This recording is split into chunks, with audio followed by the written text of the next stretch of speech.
आप जो मुझे याद जानते हैं उनको लगता है कि मैं एक बाइपोलर का शिकार हूं, क्योंकि मेरे व्हाट्सएप स्टेटस मुख्तलिफ हैं और मैं मुख्तलिफ हूं।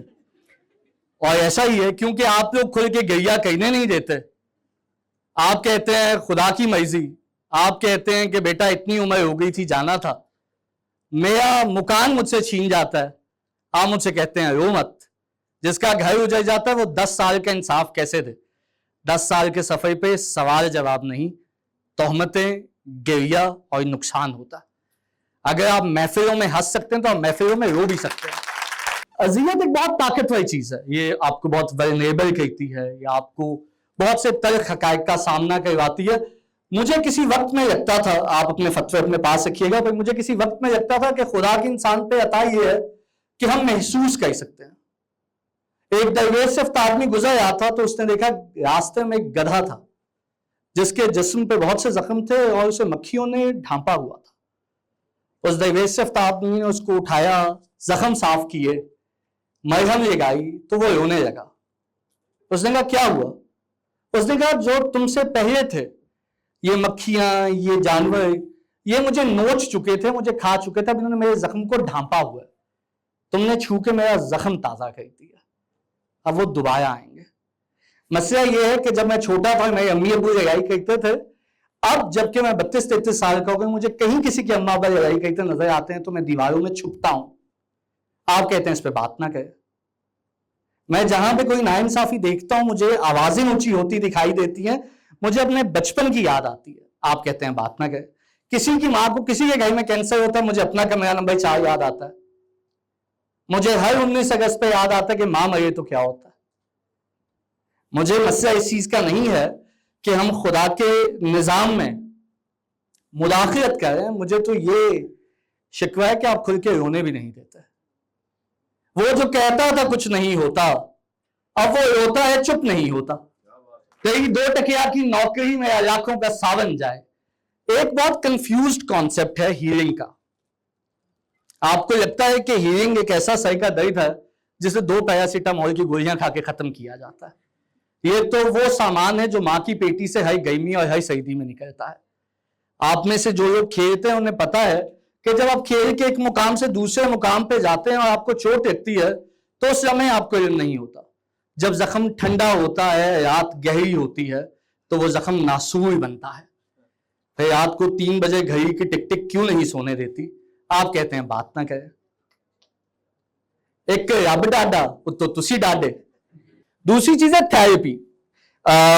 मुझे ये लगता है कि बात एक ही अलमिया तो है, और वो ये कि आज तक बात नहीं कही गई, बात नहीं सुनी गई। उसकी उम्मीद नाज का हमसे ये मान था कि आप उम्र गुजार दीजिए, उम्र गुजार दी गई। मसला ये होता है हीलिंग का या थेरेपी का कि एक आदमी है वो आपका जख्म खोलता है, आपसे आपकी कहानी सुनता है, और फिर जब आप रोने के मंच पे होते हैं तो वो कहता है आपका 40 मिनट का सेशन खत्म हो गया। मसला इस चीज का है कि जो आपसे बात सुनता है वो आपके साथ गमों की मैराथन करता है। आप उसे कहते हैं मेरी अम्मी फौत है, वो कहते हैं मेरी अम्मी अबू दोनों गए हैं। आप उसे कहते हैं कि मेरे साथ ये नुकसान हुआ, वो कहते हैं ये तो कुछ भी नहीं है। अब मसला ये है कि शहर वालों को कहां याद है वो ख्वाब फरोश फिरता रहता था जो गलियों में गुब्बारे लेकर। किसी का एक गुब्बारा उसकी जिंदगी होती है, किसी का पूरा घर उसकी जागीर नहीं होती। गम रिलेटिव है।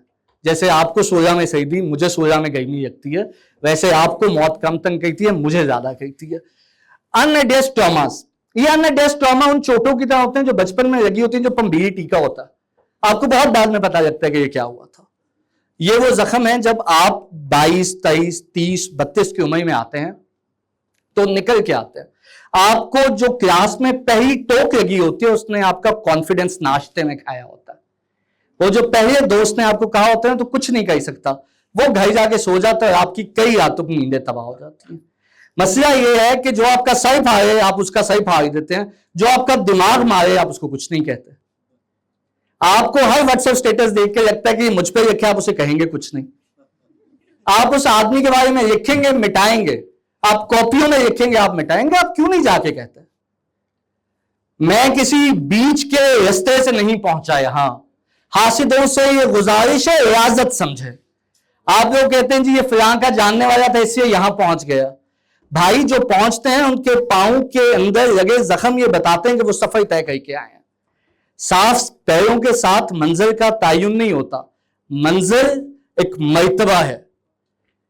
मैं आसमान को जाने वाला पैदल रास्ता जानता हूं। सो ये आदमी का अपना सफर है। मॉकरी एंड सिलेक्टिव सेंसिटिविटी, इसके मैं आपको कुछ चीजें दिखाऊंगा। यार तू क्या आइटम में होता है था, भाई तुम्हारे घर आके हो यार देखो फयसी भाई नहीं। आपको कैसे अंदाजा है किसी को कौन सी चीज ट्रिगर कही जाती है? या ट्रिगर टर्मों के फैसले आप खुद करते हैं, किसी की गमी किसी की खुशी का फैसला आप खुद करते हैं। मैं फिलहाल के घर गया था, उसकी बेटी रो दी गई थी, उसको मां के महीने का दुख नहीं हुआ। मां किसी की, बेटी किसी की, दुख का तयन आप करें। यार वो खुश है इतना नहीं है भाई, पैमाना क्या है आपके पास? सो पैमाने कहां है? आपने जितनी बात की उसका पैमाना क्या है? लीविंग द राउंड्स ओपन, या तो आप इसको खोलें ना, और खोलें तो फिर अपनी घड़ियां साइड पे रखते हैं, अपने गमों का मैराथन साइड पे रखते हैं। कोई भी इंसान आपसे ज्यादा वक्त मांगेगा और कोई भी इंसान आपसे कम एहसास मांगेगा। People know what they do, frequently they know why they do what they do, what they don't know is what they do does। ये कहानी कुछ ये है कि मेरी वालिदा को कैंसर डायग्नोज हुआ। उन्होंने जाते हुए बिल्कुल बियॉन्ड फैमिलीज की तरह कहा, बेटा मैं तो जा रही हूं, तुम्हें खुडे लेने लगा के तुमने इंजीनियरिंग करनी है। while I did not address that trauma, मैंने उसको दिमाग के कहीं पीछे फेंका। 8 अक्टूबर 2005 को जब लोगों के घरों में जलजला आया था, तब मेरे घर जलजला आया था। मेरे अब्बा वॉक पे गए, उनकी जेब से एक चिट गई, एक शख्स पीछे से चलता आया था, उसने वो चिट उठाई और मेरे अब्बा को पीछे से आवाज देके कहा, शेख साहब किसकी वालिदा को कैंसर करवा दिया? He was shocked। 5:55 AM 8th October 2005, the most weird way to know that your wife has cancer। जब वो वापस आए तो मेरी अम्मी ने जब उन्हें आके बताया कि मुल्क में ज़लज़ला आया, तो उस लम्हे हमारे घर ज़लज़ला आया था। She passed away on 19th August 2006। I joined fast in August 2007। While I was failing to adjust, this man held my hand। मुझे तो और कोई नजर ही नहीं आया। मैं अपना बाप मुझे सिर्फ फोन पे ये कहता था, बेटा तुम ठीक हो। मुझे याद है अभी भी डॉक्टर वसीम के कमरे में वो ट्रॉफी पड़ी है, मैं पहली बार ट्रॉफी जीत के आया फास्ट के लिए। He was the one who celebrated. हमने तमाशा शुरू किया, हसन भाई उसके मेंटोर थे। मैं बिल्कुल इब्राहिम राव की तरह वो जो है ना तल्ख मिजाज लौंडा भागता भागता इस्लामिक में जलजला आया। उन्होंने कहा तमाशा नहीं होगा, मैंने कहा तमाशा तो होगा, शायद दस्तूरी पे करेंगे। He took my hand, he took me to his place. उन्होंने मुझे फारसी जो आपको सुनाते हैं उन्होंने सुनाई, और उन्होंने कहा मैंने अपने इरादों के टूटने से खुदा को पाया था। बेटा जो चीज रब सोने ना आडे नहीं जाई थे, वो दिन आज का दिन आडे नहीं गए। So my journey brought started from this place. This man and this women are my parents। I lost one of them for COVID and one of them to cancer। ये तो ज्यादा देर यही नहीं कि मुझे बताती, इन्होंने मुझे जिंदगी में कुछ भी करने से नहीं रोका। अगर आपका बाप आपको ख्वाब देखने देता है तो आपको कोई जागीर कोई विरासत ना भी दे, ये वो पहली जगह। मैंने जिंदगी में जब एक स्टेज पे अपनी पहली अचीवमेंट की तो मेरी गाड़ी में बैठने वाला मेरा बाप नहीं था। सो वो रास्ता कैसे कटा, तुम क्या जानो उस दरिया पे क्या गुजरी है, तुमने तो बस पानी भरना छोड़ दिया। So that is how that journey. And today after 10-11 years I am back to my home. यहां से हमने ख्वाब देखना सीखा था, यहां से हमने जिंदगी जीना शुरू की। मैं कहीं भी चला जाऊं जिंदगी में, this place would always be a home. ये दरख्त, इसने हमारी रातें देखी हैं। मुझे लगता है कि कोई भी शख्स अगर आपको ख्वाब देखने देता है, उसकी तकमील करने देता है, तो वो वजह है। मूविंग ऑन जी, ये दास्तान गई है। जो this was the time I was doing a hackathon for UN।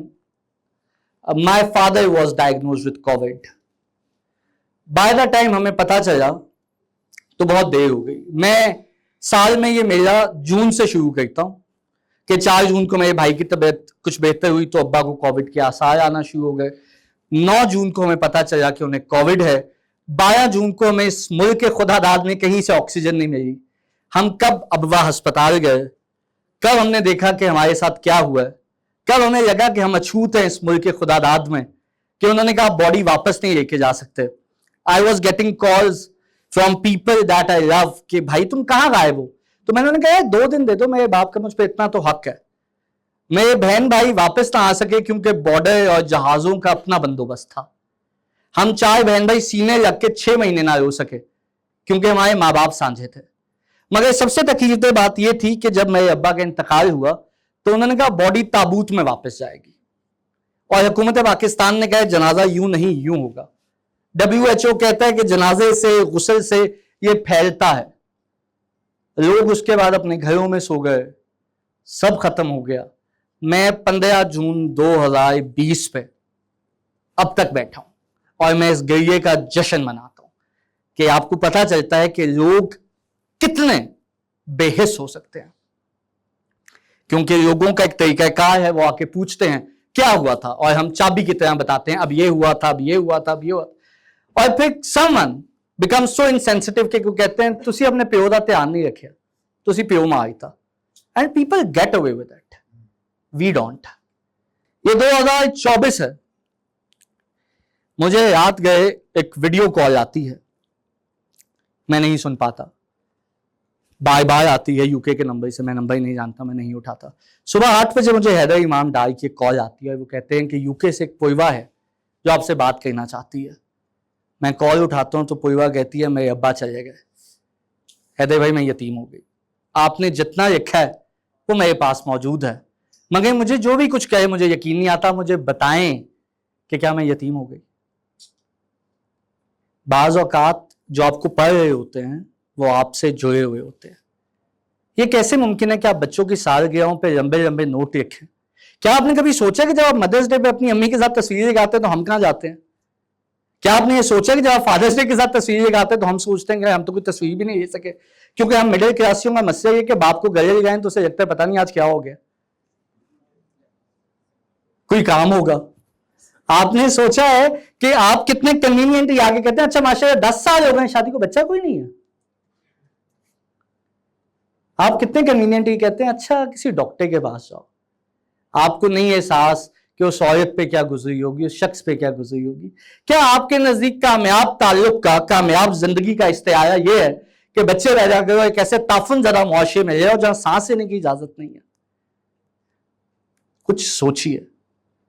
जिनके नहीं है उन्हें जीने दीजिए, जिनके हैं उनके जाके गोदों में उठाइए। हमें चाहिए होगा हम आके आपका उठा लेंगे।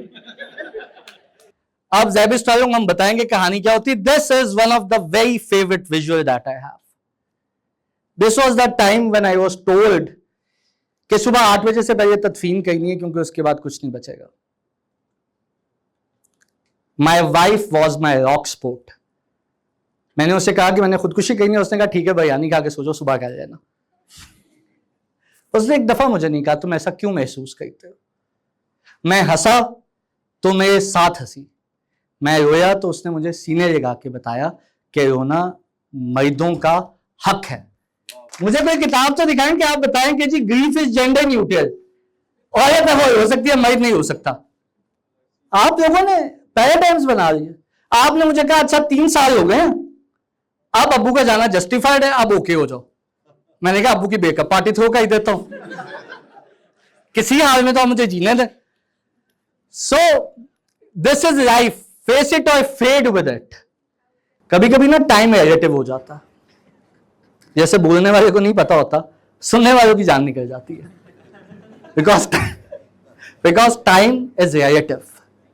इसी तरीके से ग्रीफ का एक टाइम होता है। आपको लगता है 5 साल हो गए हैं, हमसे पूछे हम आपको वो दिन घंटा ब घंटा मिनट बाय मिनट सुनाएंगे। कभी कभी वक्त रेत की तरह फिसलता है और कभी कभी वक्त सुनामी की तरह जाता है। आपका वक्त मुख्तलिफ है, हमारा वक्त मुख्तलिफ है। Some old wants never to he. मैं अक्सर कहता होता हूं गमे हुसैन से ज्यादा हम अपने गम को ही होते हैं।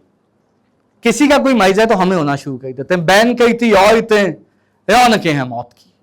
किसी का कोई जाता है तो हमें होते हैं, क्योंकि हमें पता होता है क्या होना है। And with this I would want to tell you that be yourself. किसी ने आपको कुछ नहीं देना। रात को 2 बजे 3 बजे जब आपने रोना है, you have to be all by yourself. The people you would invest your life would not know you.